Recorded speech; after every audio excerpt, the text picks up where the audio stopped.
قیامت کے دن ہم ہر گروہ کو اس کے پیشوا کے ساتھ بلائیں گے، پھر جن کا نامہ اعمال ان کے دائیں ہاتھ میں دیا جائے گا، پس وہ اپنا نامہ اعمال پڑھیں گے اور ان پر ذرہ برابر ظلم نہ ہوگا۔ اور جو شخص اس دنیا میں اندھا رہا وہ آخرت میں بھی اندھا ہی رہے گا، بلکہ اندھے سے بھی زیادہ گمراہ ہوگا۔ اور اے رسول صلی اللہ علیہ وآلہ وسلم، یہ لوگ آپ کو اس وحی سے منحرف کرنے کی کوشش کر رہے تھے جو ہم نے آپ صلی اللہ علیہ وآلہ وسلم کی طرف بھیجی ہے، تاکہ آپ وحی سے ہٹ کر کوئی اور بات گڑھ کر ہماری طرف منسوب کریں۔ اس صورت میں وہ ضرور آپ کو دوست بنا لیتے، اور اگر ہم آپ صلی اللہ علیہ وآلہ وسلم کو ثابت قدم نہ رکھتے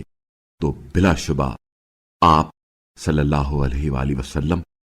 کچھ نہ کچھ ان کی طرف مائل ہو جاتے۔ اس صورت میں ہم آپ صلی اللہ علیہ وآلہ وسلم کو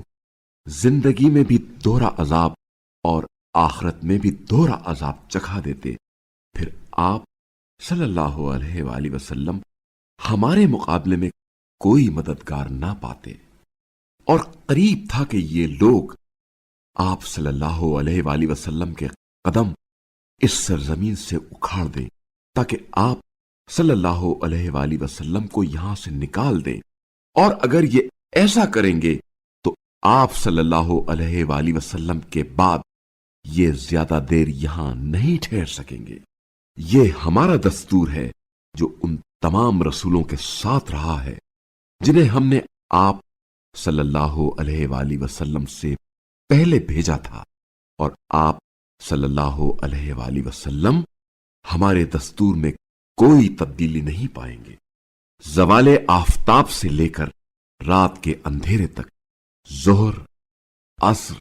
مغرب و عشاء کی نماز قائم کرو، اور فجر کی نماز بھی، کیونکہ فجر کی نماز ملائکہ کے حضور کا وقت ہے، اور رات کا کچھ حصہ قرآن کے ساتھ بیداری میں گزارو۔ یہ ایک زائد عمل صرف آپ صلی اللہ علیہ وآلہ وسلم کے لیے ہے۔ امید ہے کہ آپ صلی اللہ علیہ وآلہ وسلم کا رب آپ کو مقام محمود پر فائز کرے گا، اور یوں کہیے، پروردگارا، تو مجھے ہر مرحلے میں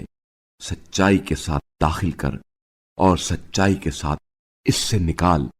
اور اپنے ہاں سے مجھے ایک قوت عطا فرما جو مددگار ثابت ہو۔